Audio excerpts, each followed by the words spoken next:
Makanya Nabi ketika menggambarkan tentang masalah surga, penggambaran Nabi tentang masalah surga itu Masya Allah, betul-betul kenikmatan paling puncak dalam kebaikan itu adalah surga. Ya, makanya perhatikan hadis riwayat Muslim. Ada orang itu nanti, kata Rasulullah dalam hadis yang panjang, ada dua orang itu yang nanti dipanggil oleh Allah pada waktu di padang mahsyar, sebelum masing-masing dihisab dengan amal mereka masing-masing. Yang pertama, orang yang paling nikmat hidupnya ketika dia hidup dan menikmati fasilitas hidupnya. Ini orang yang pertama yang dipanggil oleh Allah. Orang yang paling nikmat hidupnya, bersenang-senang, berfoya-foya, melampiaskan hidupnya dengan kemaksiatan dan dosa, rezekinya atau materinya, dunianya tidak pernah putus. Itu yang pertama. Tapi dia itu adalah penduduk neraka dan kekal di dalam neraka. Yang kedua yang dipanggil oleh Allah yaitu adalah orang yang paling berat ujiannya dalam hidup, paling menderita dalam iman. Sampai kemudian betul-betul tidak pernah didapatkan orang yang paling menderita dalam iman kecuali dia. Tapi dia penduduk surga dan nanti dia kekal di dalam surga itu. Perhatikan Nabi ketika ingin menggambarkan bayangan surga dan neraka sesuai dengan ilmu yang benar. Dua orang ini dipanggil oleh Allah, disaksikan oleh seluruh mata manusia. Maka kemudian yang pertama orang yang paling bahagia dalam hidupnya. Ibarat kata ikhwan Masya Allah, kecilnya dimanja, besarnya foya-foya, tuanya kaya raya, mati masuk neraka. Ya, kalau kita kan mati masuk surga, itu kan surganya menurut dia kan gitu. Kalau kita indah ini, dia betul-betul hamba yang paling senang dalam hidupnya.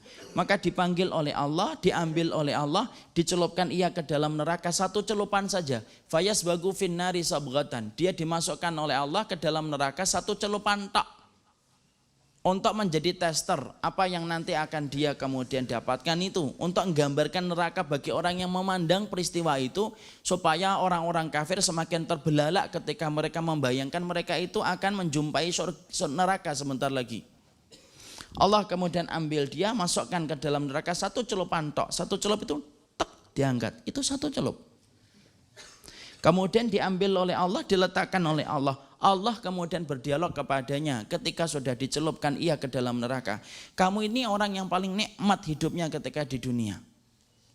Tidak ada orang yang kemudian mengalahkan kamu dalam kenikmatan hidupmu. Kamu berzina, kamu minum khamr, melakukan apapun dari setiap larangan kamu terjang. Orang yang jarang sedih, orang yang jarang kemudian menderita. Orang yang tidak menetes air matanya kecuali sedikit dan kamu berada dalam puncak kebahagiaan dalam setiap maksiat yang kamu lakukan. Tapi kamu penduduk neraka, kamu nanti kekal. Dan baru saja aku celupkan kamu ke dalam neraka satu celupan saja. Allah menutup dialog itu dengan berkata, hal mararta min na'imin, masih tersisa enggak kenikmatan yang kamu rasakan itu? Yang dulu kamu rasakan kenikmatan ketika kamu berzina, minum khamar, ketika kamu melampiaskan segala perkara yang diharamkan. Tersisa enggak kenikmatan itu setelah aku celupkan kamu ke dalam neraka? Orang itu berkata, ma marartu min na'imin qatun. Ya Allah, aku tidak tahu arti kenikmatan itu apa. Dari ujung rambutku sampai ujung jempolku, yang aku rasakan hanyalah penderitaan.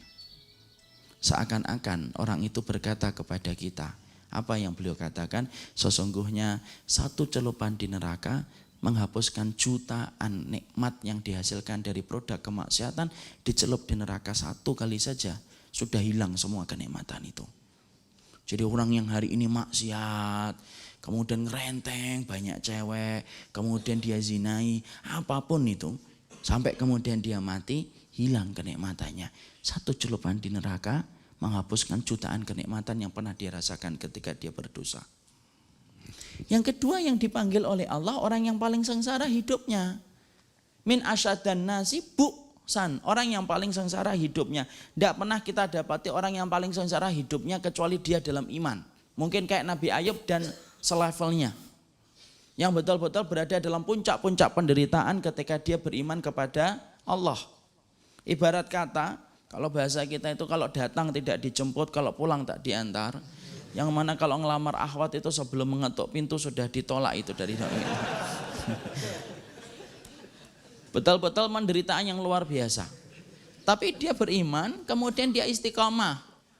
Lalu kemudian dia menjadi penduduk surga dan dia kekal di dalam surga. Allah ambil dia, Allah celupkan ia ke dalam surga sebentar saja untuk menjadi tester, untuk membayangkan bagaimana kenikmatan yang dia dapatkan nanti di surga. Padahal dia nanti kekal di dalam surga, kata Rasulullah.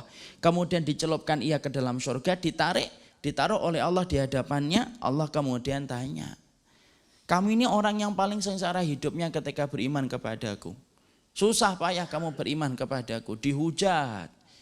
Kemudian melaksanakan ketaatan, bangun di tengah manusia yang lain dalam keadaan tidur. Perihnya perutmu dan lambungmu ketika berpuasa. Dan berbagai macam penderitaan yang kamu rasakan ketika kamu beriman kepadaku. Tapi kamu itu penduduk surga.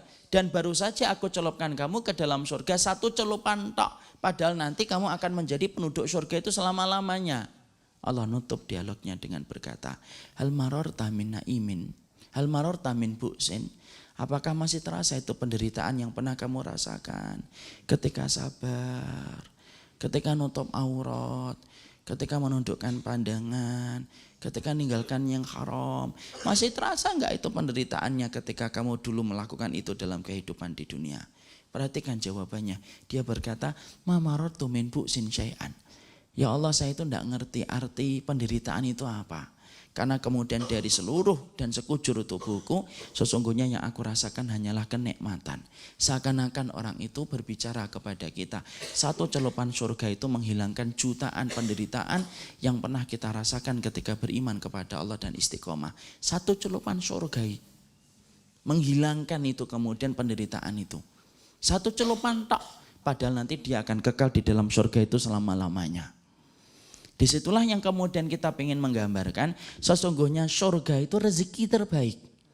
Makanya kalau antum mencoba membolak-balik di dalam Al-Quran dan mencoba untuk menghatamkan Quran, coba deh cari kata sa'adah dan su'idu di dalam Al-Quran. Sa'adah dan su'idu itu artinya kebahagiaan. Allah itu tidak pernah menyebut arti bahagia, Allah tidak pernah menyebut kata bahagia di dalam Al-Quran kecuali hanya satu kali saja pada satu ayat saja. Yaitu adalah surat Hud 108. Wa ammal ladzina su'idu fafil jannah. Orang yang bahagia itu adalah mereka yang kemudian di surga. Allah tidak pernah menyebutkan kata bahagia dalam konteks kehidupan di dunia. Allah tidak pernah menyebutkan kata bahagia dalam konteks di tempat manapun. Tapi Allah menyebutkan bahagia dalam konteks kehidupan di surga. Satu kali saja Allah menyebut kata su'idu di dalam Al-Quran. Dan itu adalah menceritakan tentang surga. Makanya apa? Rezeki yang terbaik itu surga. Orang kafir mereka diberikan dunia tetapi tidak mendapatkan surga. Adapun orang yang beriman mereka itu mendapatkan dunia dengan apa? Orang kafir itu mendapatkan dunia tapi tidak mendapatkan rezeki.